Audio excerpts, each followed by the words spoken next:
I know I love you all too, but one day I have to go, na. মৃত্যু নিয়ে কথা বলতে গিয়ে ভক্তদের আবেগ আপ্লুত করেছেন ভারতের জনপ্রিয় সঙ্গীত শিল্পী লাকি আলী। সম্প্রতি এক অনুষ্ঠানে তিনি জীবন ও মৃত্যুর অনিবার্যতা নিয়ে খোলামেলা কথা বলেন। মৃত্যুর জন্য মানসিকভাবে প্রস্তুতির কথা জানান তিনি। এমনকি ভ্রমণের সময় নিজের সঙ্গে ইহরামের পোশাকও রাখেন, যা প্রয়োজনে কাফনের কাপড় হিসেবে ব্যবহার করা যাবে।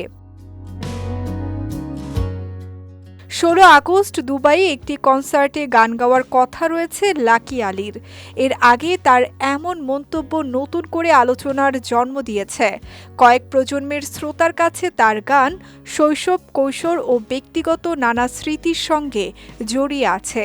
তাই প্রিয় শিল্পীর মুখে মৃত্যুর কথা শুনে আবেগ আপ্লুত হয়েছেন অনেকে।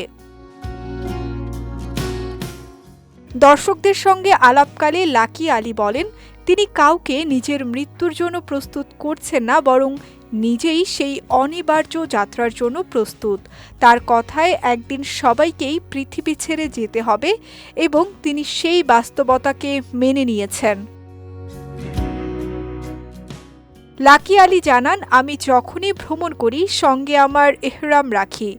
এটি আমার কাফনের কাপড়। যেখানে আমার মৃত্যু হবে সেখান থেকেই আমাকে যেতে দিও। মৃত্যুকে ঘিরে তার এই নির্লিপ্ত ও আধ্যাত্মিক দৃষ্টিভঙ্গি অনুষ্ঠানে উপস্থিত দর্শকদের আবেগপ্রবণ করে তোলে। তার বক্তব্যের ভিডিও ছড়িয়ে পড়ার পর সামাজিক যোগাযোগ মাধ্যমে ভক্তরা নানা প্রতিক্রিয়া জানিয়েছেন। অনেকেই প্রিয় শিল্পীর দীর্ঘ ও সুস্থ জীবন কামনা করেছেন।